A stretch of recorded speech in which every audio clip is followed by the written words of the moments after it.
Welcome. My name is Daniel. I am the creator of Heart in the Fight and your host for today. Before we jump into the show, I want to remind you, if you haven't already, like our social media. Make sure you're following us. Make sure you're on our Facebook or TikTok or Instagram, and certainly subscribe to the YouTube channel to get more access to future content. And so with that, I have a special show for you today. I have one of the fan favorite street beef fighters, Fairplay, on the show. And so this will be a profile where you'll get to learn more about him as a fighter, what inspires him to fight, what motivates him to fight, and then where does he plan to take his fighting to. So make sure you tune in, and I appreciate you being on. Fairplay, welcome to the show, my man. How you doing? Good, Daniel. It was really good. I'm really honored that you invited me on for this one because I'm a real fan of your work. So I'm great. Yeah, the feeling is mutual. I think a lot of us are fans of you, and it's about time that we got to know a little bit more about you rather than just watching you on YouTube, getting millions of views on your fights. And so how do you even feel about your fights, eclipsing the 1 million mark? I actually didn't expect to make it that far, to tell you the truth. I really just wanted to go out there and, I love fighting. And ever since COVID hit, I just wanted to jump in and see if I can test my skill because my gym closed because of COVID. They went out of business. So then I was like, well, amateurs aren't going to take me, so I might as well see what I can get with street beefs, Yeah. And I mean, at your debut, you showed up with a gi. So what that signifies is there's history, right? There's a long history of fighting. So I would love for us, before we kind of get into where you're currently at with Street Beefs, we'd love to get into some of the history on when did you start fighting? How did you kind of make this road for yourself? And so when did it begin? Say about 2015, it officially began. Once I got out of service for the military, I'm still in the military. I started doing security work, and then some small little thought in my head, I was like, "Yeah, why didn't you ever do martial arts when you were a kid?" Oh, because I didn't have money. Well, you have a job now, so why don't you go do martial arts? Like, oh, that's a good idea. So then I went over and I found this little place in Jackson, New Jersey, called the Karate Dojo. They're like a little affiliate under the American Top Team. And I started off with karate there, believe it or not. And I learned all my fundamentals, my basic fundamentals there with striking. And then we became affiliates under Bill Scott's Brazilian Jiu Jitsu and left American Top Team. And that's where I learned my Brazilian Jiu Jitsu. I then probably did that for about 2 years until I jumped into boxing, and they refined all my fundamentals with boxing. And that's how I learned all my boxing skills then. And between then and there, those are my only two main gyms. So I've been doing karate for about 6 years and boxing for about 4 to 5 years. And so I heard you mention New Jersey. Is that where you're from? Yes, I'm from New Jersey. I'm originally from Vineland. My hometown's Bridgeton, New Jersey. And I lived with my grandparents for a good portion of my childhood when I was a kid. Yeah, I mean, if you don't mind, I would love to even get even further into your childhood, just to give us a glimpse of Fairplay's childhood, right? What are the ingredients that formed who you are as a fighter and as a man? And so, I mean, tell us what that was like growing up with with your grandparents. Um, yeah, because my parents had a lot of responsibilities when I was younger, and never really had the time to spend with me. So my grandparents were like my parents for a good portion of my life. And Bridgeton was a good and it was also a bad area.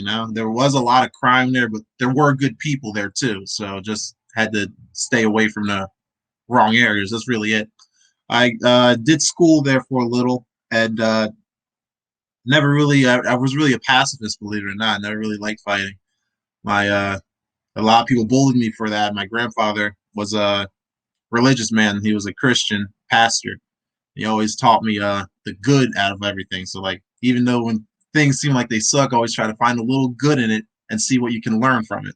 So I became a pacifist because like I always thought to myself, well, if this guy's so miserable to put his hands on someone, then he must have a lot of inner demons, and I must be doing something right because I never wanted to be violent in my life. So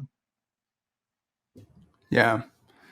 Yeah. There's so what's fascinating is that you you start off as this pacifist, someone who didn't really enjoy fighting, didn't enjoy combat, into this man who's like fighting every week, it seems, right?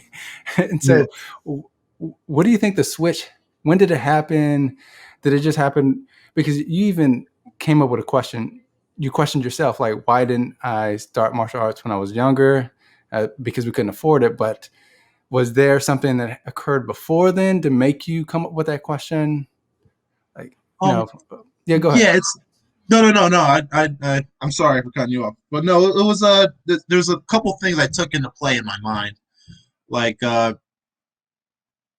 people that can't defend themselves, like family, friends that don't fight, that don't know how to defend themselves from people like that, people that are violent, that only want to hurt others. I wanted to learn for them. And also, I realized that even being a pacifist doesn't always solve all your problems immediately. So I wanted to jump on it there. And of course, throughout school, especially when I was in high school, I was bullied a lot. And people always like to talk trash and get me into fights that I really didn't want to be a part of. And most of the time in high school, I would break up a lot of fights. It was like, hey, if I'm breaking up fights, I need to learn how to fight, right? So once I joined the military to see if they taught me. They taught me a couple things, like mainly jujitsu and grappling.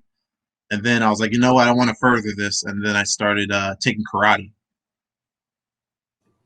And so I'm curious, right? I guess was it seems. I mean, this is just me kind of observing from the outside, but maybe that being bullying or even stopping fighting to an extent probably informed your decision to join the military. I mean, I don't know if there is a connection there, but if there is, like, I would love to hear it.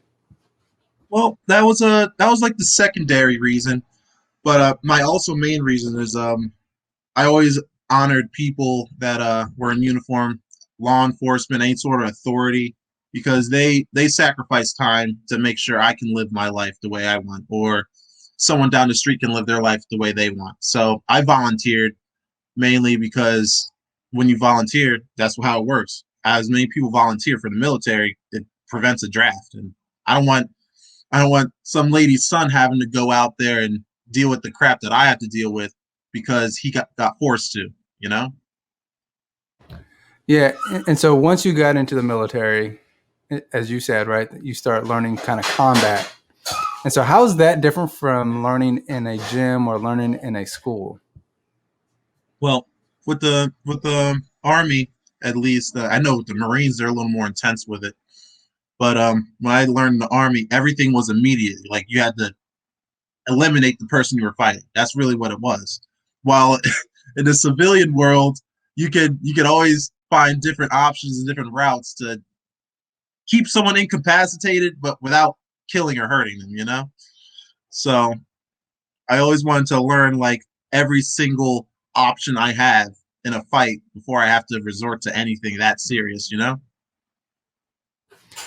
And so, I want to ask you: can you actually apply that learning into the real world, or have you been applying it to some of the fights that you've been getting into?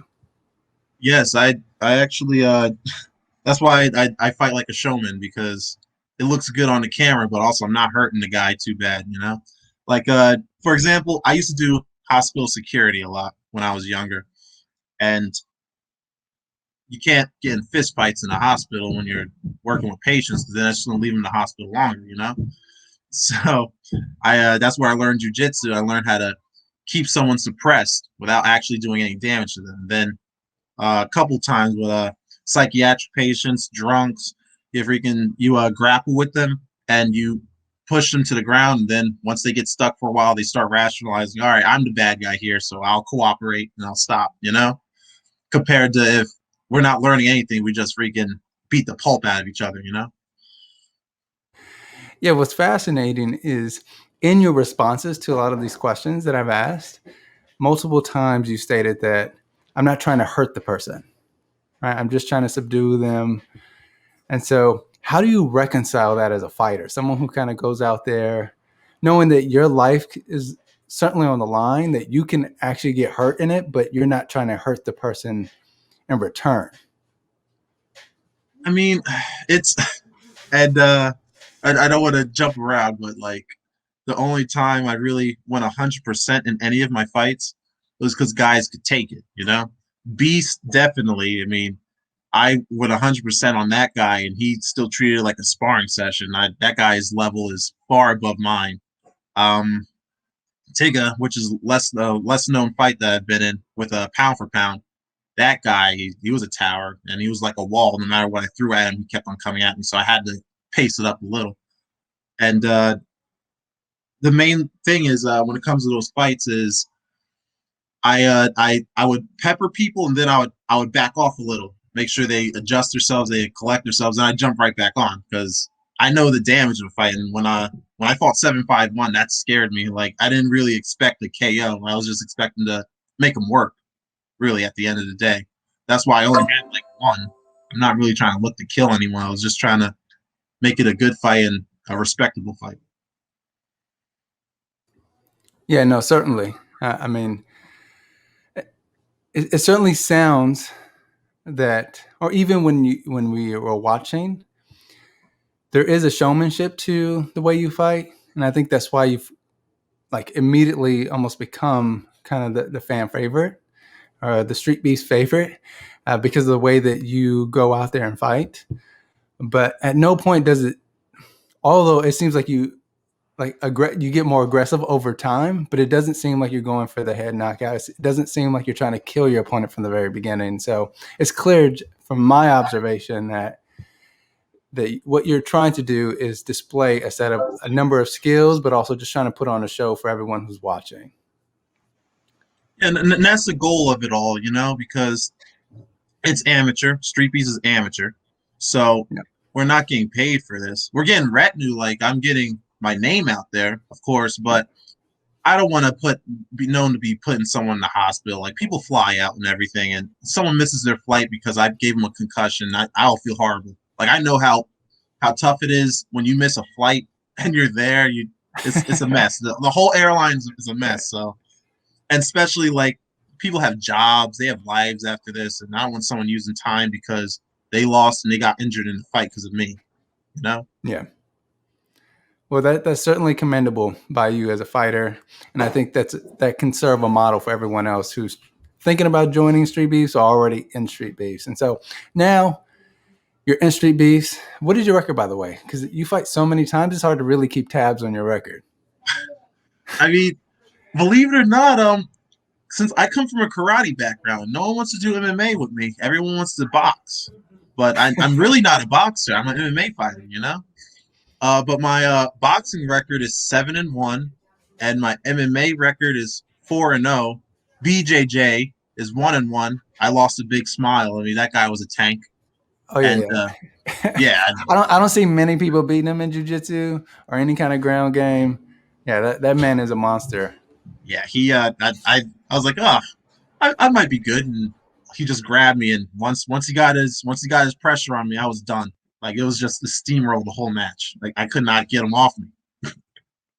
So No, yeah, he's certainly a beast. All right, and so with that, I mean, you have tons of fights, and so you sign up to Street Beefs. Were you part of kind of the fighter Facebook group before you signed up to Street Beefs, or did you just sign up to Street Beefs immediately? Like, how'd you make? Like, what was that transition?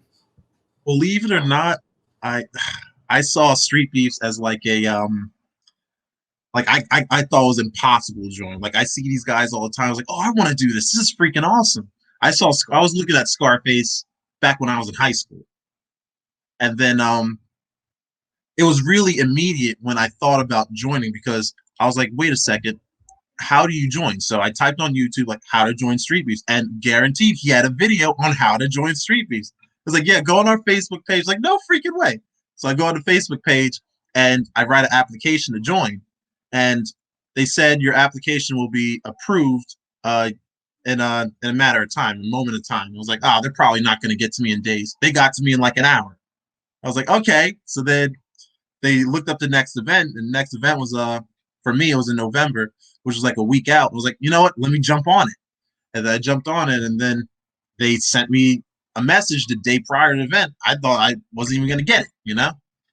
And I was like, no freaking way, this is actually gonna happen. So we drive down to Virginia, and I got matched up with Dacky that day, and I was like, no freaking way. Then I saw all the freaking known OGs. I saw Scarface, saw Esteban. I was like, these guys are actually real. You know, it's like you like walk inside a red carpet. I was like, no freaking way. And that's where it started. All right, so I have two follow-up questions. I think before we get further down the pathway on this thought, is you said we, right? And so there are very few fighters. Maybe that might be an OG yard thing, because I don't know if that's much the case for a lot of the Street Beefs West Coast groups, but I know that it seems like you bring your wife with you and Yeah. your child. Okay, why does that matter to you? Because there's a number of fighters who have wives, or they have partners and they have children, but they don't bring those those significant others to the fights. Why is that important for you? Um, it's a couple things. Like for one, is security. Um, my wife has dealt with a lot of my crap throughout the a couple of years, and seeing me do this, I want to let her know that I'm in danger, but I'm also in no danger. You know, fighting may seem brutal, but it's not as bad as people think. It's still a sport. I mean, it takes two to tango. It's a dance. And at the end of the day, I feel Street Beefs is a lot safer than amateur because once someone gets concussed, fight stop. Once blood is shown, fight stop. Now, when I fought in my amateur days before my school closed down, I fought one guy, and I was literally punching him to a bloody mess, and I was starting to get scared. And then the ref finally stopped him. This poor kid was drenched in blood. I never really had that much blood on my hands, so that kind of threw me off for a while, and that's why I really just don't go too crazy during fights unless I really have to. And then, so can you expound a little bit more on your amateur experience? And so, how many fights did you have in amateur before you made the transition to Street Beefs? Um, MMA, I had 3 fights, and boxing, I had a tournament, and I was 3-2. And then Brazilian Jiu Jitsu, I'm 9-2 in Jiu Jitsu because that's like a more popular way to sign up. You don't have to really you can schedule it, but like you don't have to prepare as much for it. Like I don't need a physical for jujitsu. I have to get a blood test for jujitsu because you're really just grappling. No one's really gonna bleed or you're not striking or anything, you know. And I have one karate tournament that I won gold medal in all 3 events. And how long was that time frame? My fighting career was four Yeah. years. 4 years of Okay. fighting. So basically, ever since I joined the boxing gym, I started competing, and everything in the MMA gym, which is crazy. Okay. Okay. And so, yeah, 4 years of experience of combat and a number of different fights. And so going into Street Beefs, I mean, it's familiar, right? I think fighting is familiar, but the environment, I mean, in most cases, the environment changes the dynamics of a fight, right? I think Yep. that's why there is a particular like draw and appeal about Street Beefs, is because this is happening in the backyard. This is Yep. happening under conditions that you can't even predict. Like it's always fascinating to see um, Scarface saying, "Hey, we got all these fighters, but it's going to be raining outside." So, and then you Yep. see them trying to patch up the mud, and you see fighters slipping and falling. And so, those things you can't really account for when you're training, right? You can't account for, I'm going to be slipping, I'm going to have no grip. And Yep. so to me, I think the brilliance, I think, comes out of that, seeing fighters making the adjustments, seeing fighters not even in the ideal conditions still performing at high levels. Oh, see, that's what I like that you said because another reason why I feel Street Beefs is better than amateur events is because it's the closest thing to a street fight you'll ever get. Like seriously, the Your opponent doesn't care that you have no traction on the ground. Your opponent doesn't care that it's raining, you know? While you're an amateur, you have a dry floor, you can fight barefoot, you can dance around, you can do all that pitter patter nonsense. No, the guy's coming at you, he's coming at you. Closest thing to a street fight I like. And that's why also I joined Street Beefs just to see like if everything I learned actually still works. You know? If everything I learned was justifiable and it actually still works in a real life environment. No, absolutely, absolutely. And I love what you said. It's the closest thing to a street fight you can get. And I agree. And I think not only that, like there is, I think, a level of safety that's there as well. Right? You have a referee, you have people, staff who are there, you have Yep. medics, all who are waiting on the side. So when the match is over, when the time has expired, you can be treated. Right? Yep. Even during the fight, you can be treated. And so, to me, like it's if anyone wanted to get into a street fight, I'm like, hey, just go to Street Beefs. Like to Yep. me, at least you'll be taken care of. In a street fight, you don't know, right? And so now you're in Street Beefs, and you got your first match on the way, and so you make a transition. You used to go in just with the gi. Why'd you make the transition from a gi to the outfit? And can you explain the outfit? And from what I heard, I think you've explained it before. I think it's a character. I mean, I don't know. I don't know. So Yeah. here's an opportunity for you to explain that process, but also what it means, what it signifies. Okay, so first with the gi, I wear the gi to honor my dojo because they closed down, and I only wear those two gis, the gray one, the black one, and that's MMA. That's mainly for MMA and Brazilian Jiu Jitsu because when I was boxing in a gi, people complained about it all the time. It's like, why are you boxing in a gi? That's for martial arts. I'm like, well, boxing is a martial art. It's still a form of martial arts. But people complained about it over a couple fights. So I was like, you know what? Let's botch the gi. We'll find something else for boxing. So people back in like the 1800s, early 1900s, they would box in formal attire. Like they would box in suits, dress pants, dress shoes. So I thought of wearing that in suspenders. I was like, that's a good idea. So I put that on, and then a lot of people start saying I was Dudley from Street Fighter. So I just rode with it, you know, and I just played with it ever since then. And people liked it a lot, so I just kept on going with the suits. But I would change it up. Now I would wear like a different dress shirt, different overcoat, you know, just to keep things a little more original. And does you it I mean, like I said, I don't know. This is all kind of just people assuming or just making assumptions over what they're saying. And so you start off with the suspenders on, and at a certain point, the suspenders are off. I don't know if that signifies anything, or is it's just too hot. I need to take off the shirt, put the suspenders down, and so does that mean anything, or is it just all accidental?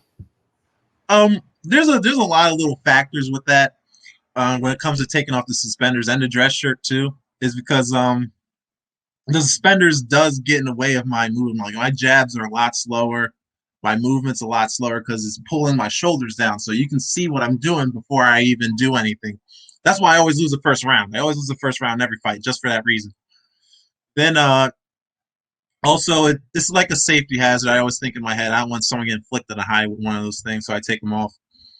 And mainly like when you see in movies and everything, when people get really irritated, they like rip off their shirt, like they want to fight. You know, that's another reason why I did it to signify that little type of aspect inside my game. But also makes me more serious. Like when I take people even say like you get better and better each round, but because my movement's not restricted, I have the shirt off, I have the suspenders off, I can move a lot faster, and I'm also putting a little more skill. I'm actually going like probably 70% by the third round. Yeah, your style also changes a bit too. It seems like the beginning there's a lot of kind of a fill out process, and then over time, like the Mike Tyson peekaboo side Yeah. to side, you start getting more aggressive. When did you make the decision to start doing that? Because I don't think that was there from your earlier fights. Yeah, I did not use that style against Iraqi. I used more of an outside boxer style. Um, I'm a huge fan of Muhammad Ali, Mike Tyson. My number one for a while too was Sugar Ray Robinson. Like I love old time boxers. They're amazing. Like anything back in the golden age of boxing, that's the style I learned. I tried not to use like a lot of Floyd Mayweather. Believe it or not, he got the shoulder roll method mainly from a fighter way back in the 50s named Ezzard Charles. That's where the shoulder roll method came from. The Philly shell originally came from that guy.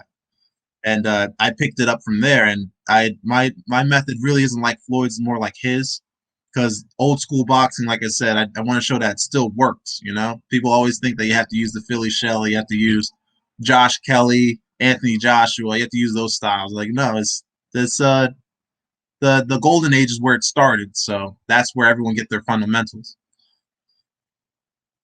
Yeah. I mean, it's clear. I mean, the foundation is there when you fight. You can see it. But it is highly entertaining to see you move side to side, to see you kind of peeking through your guard.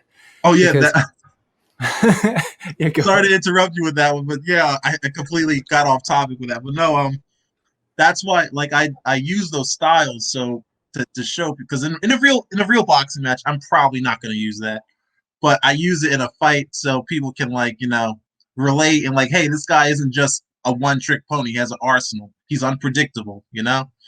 And I love the peekaboo style because even though I'm showing off, that style really does work. Like people don't realize all your vitals, your torso, your jawline, all that's protected. What can he really hit? You can't hit anything. And then you're moving around, it makes you a faster target. Like I'm a tall guy. It really kills my back, but it really makes people think on what they're going to do. Yeah. Half the time is people watching you do that. They're like, okay, where's he going with this? Your opponents are trying to figure you out. And so I know, right, that you have a huge fight coming up, a huge fight. And I think a lot of people will say probably your biggest test thus far, right? And we're talking about Showtime. Yeah. Right. So, I mean, so before you get into your thoughts about your fight with Showtime, what do you think of Showtime's last fight against Lako?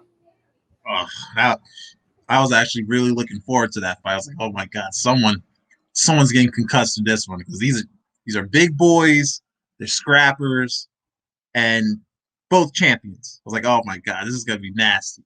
So I remember I was standing with my wife outside the cage and I was watching it, and the first round I just hears like a bat hitting a tree or like a sandbag. That's how hard these guys are hitting each other.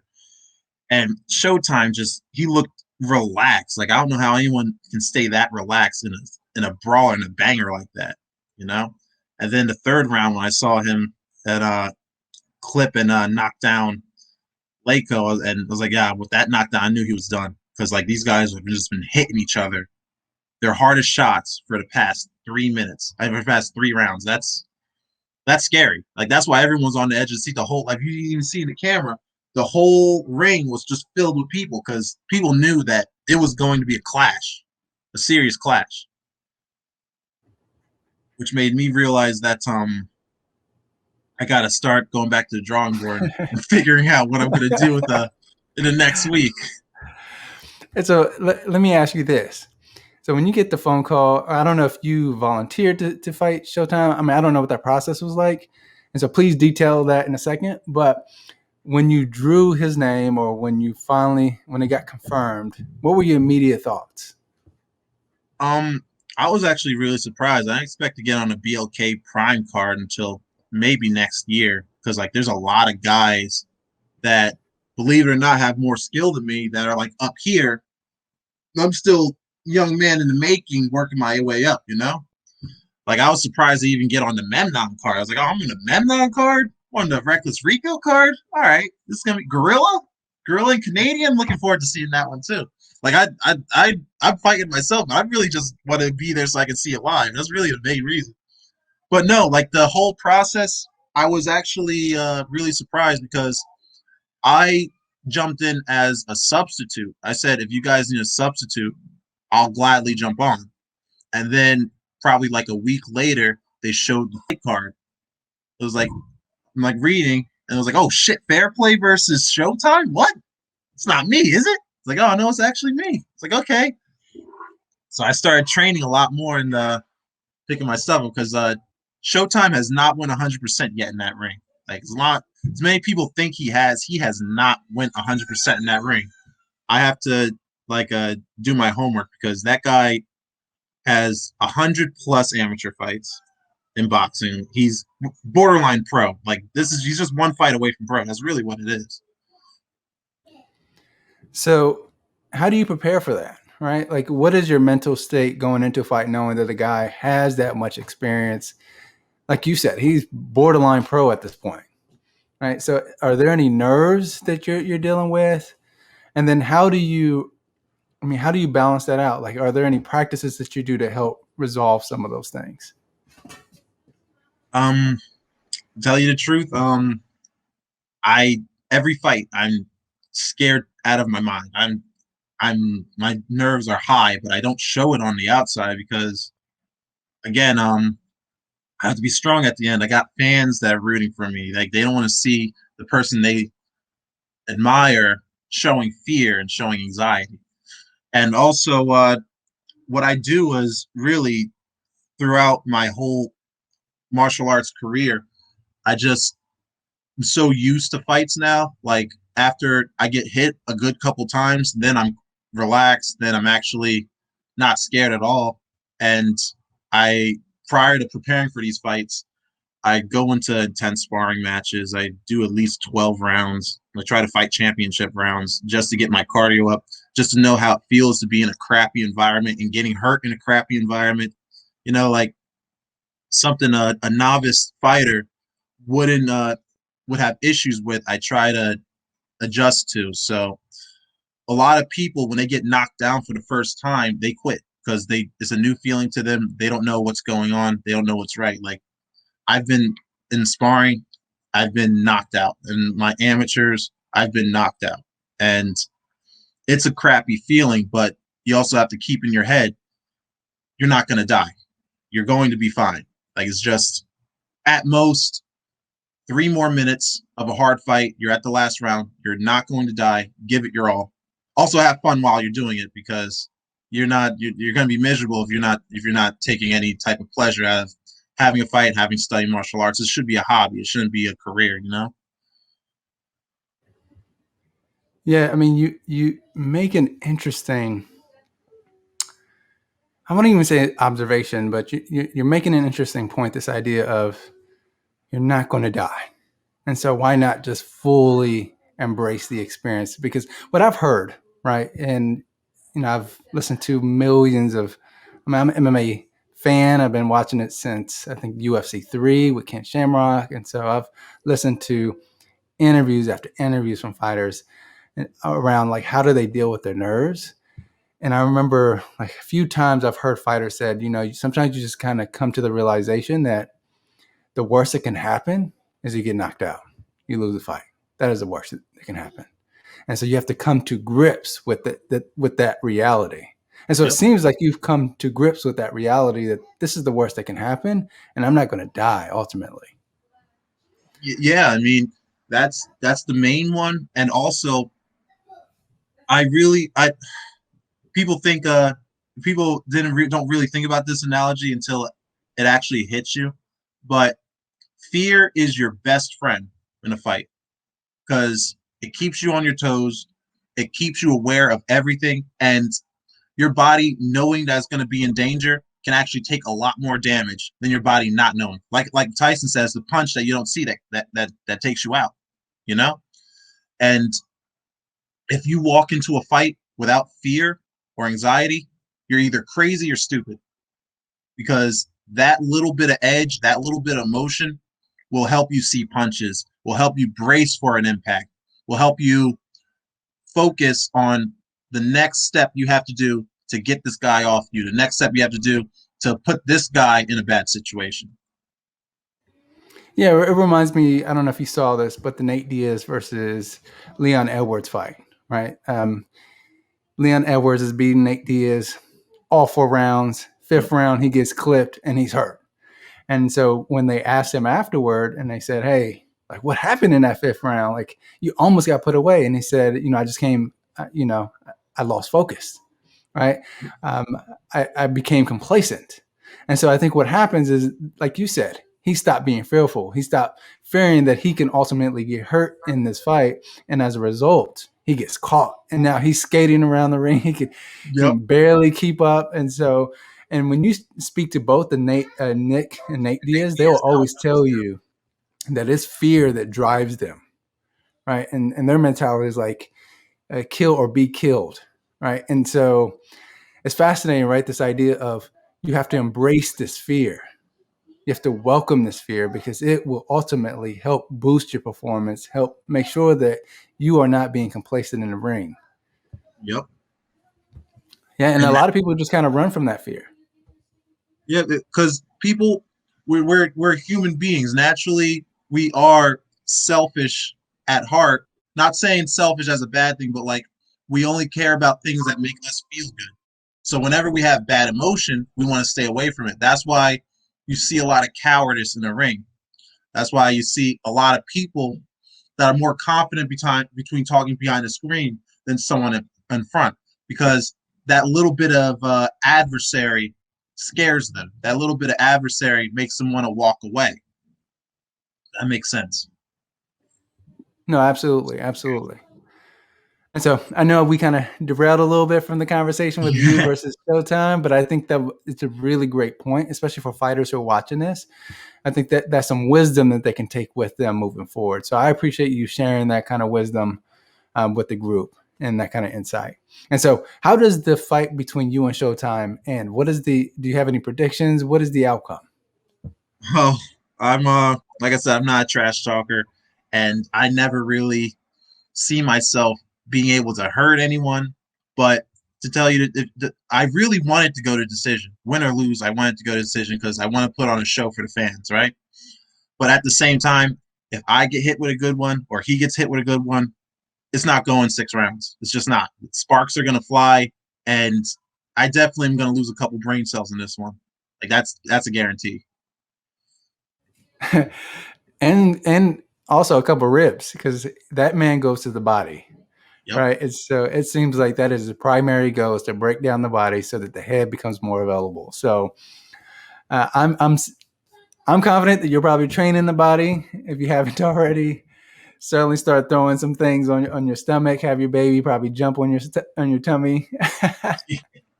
Well, I've at my gym we always do that. Like if we, it our instructor Darren, he always has us do like mitt work, or like he'll give us like drills to do. And if we mess with that drill, then the whole gym has to punch your abs, and it definitely conditions you. Because when I first went to that gym, 12-year-old would punch me and I would be winded. I would get the wind knocked out of me. Now I have like Golden Glove champions who can throw in their hardest left hooks at me and I can eat them.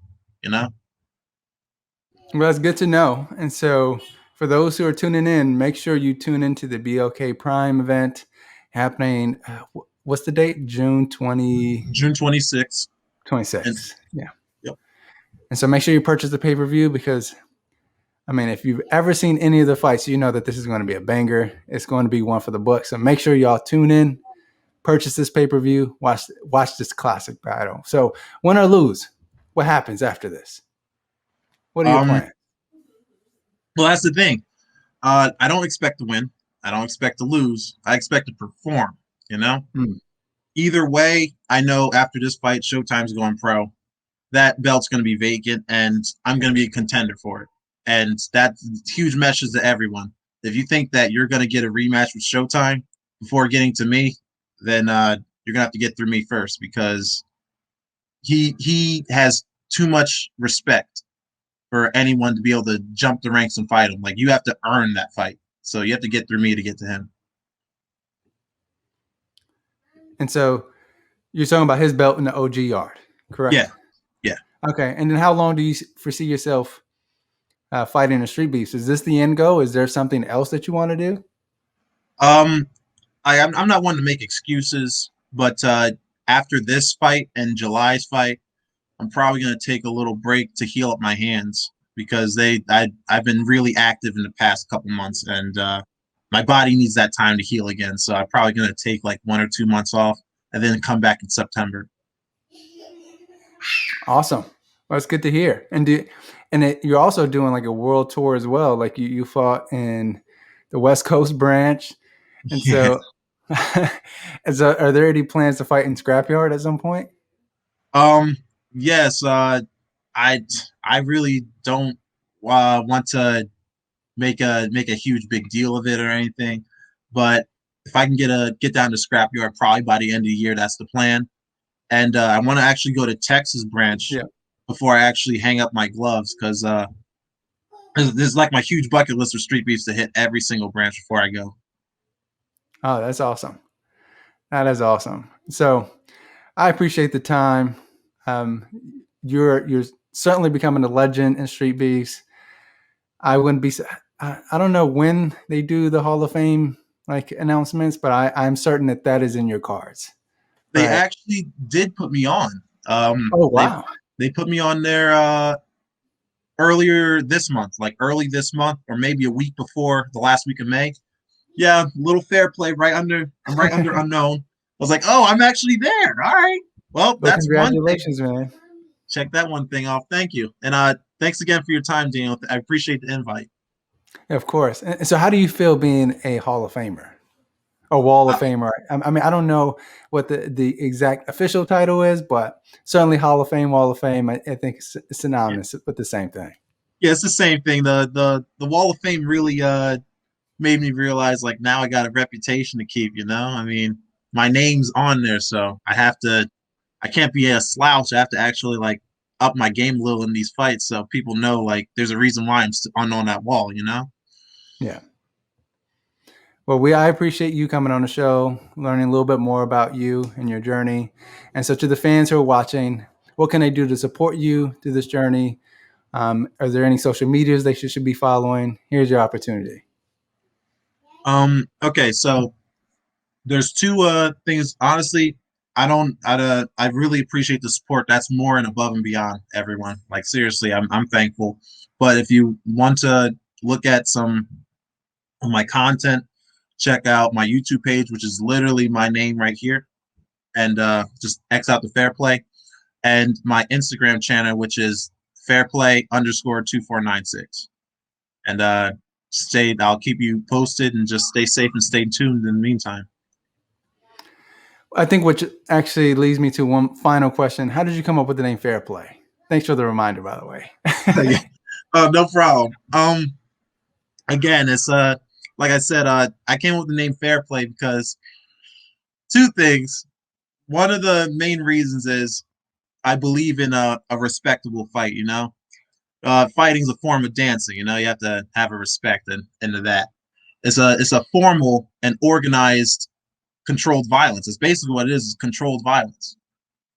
And at the end of the day, I never want to have feud with the person I fight. You know, I want to get to know them. I want to probably build a relationship, be friends with them at the end of the day. Because you know, it takes a lot of heart to actually fight someone for that long, or just fight someone in general. So you earn that camaraderie, you earn that respect at the end of the day.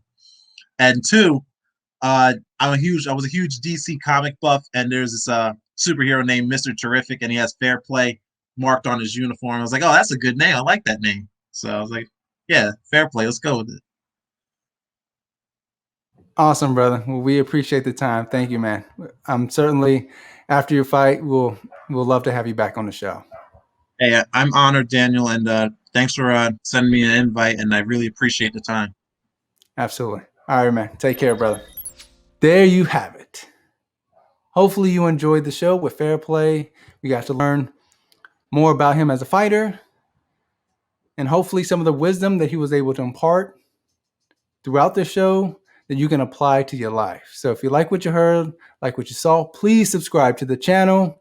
We have Heart in the Fight merchandise. You can go there as well. We have a Patreon page where you can support us by donating to this platform so that we continue to grow and provide more content for you. So thank you a lot for always tuning in, for giving us support. Until then, make sure you dig deep and double down on your own commitments to your life.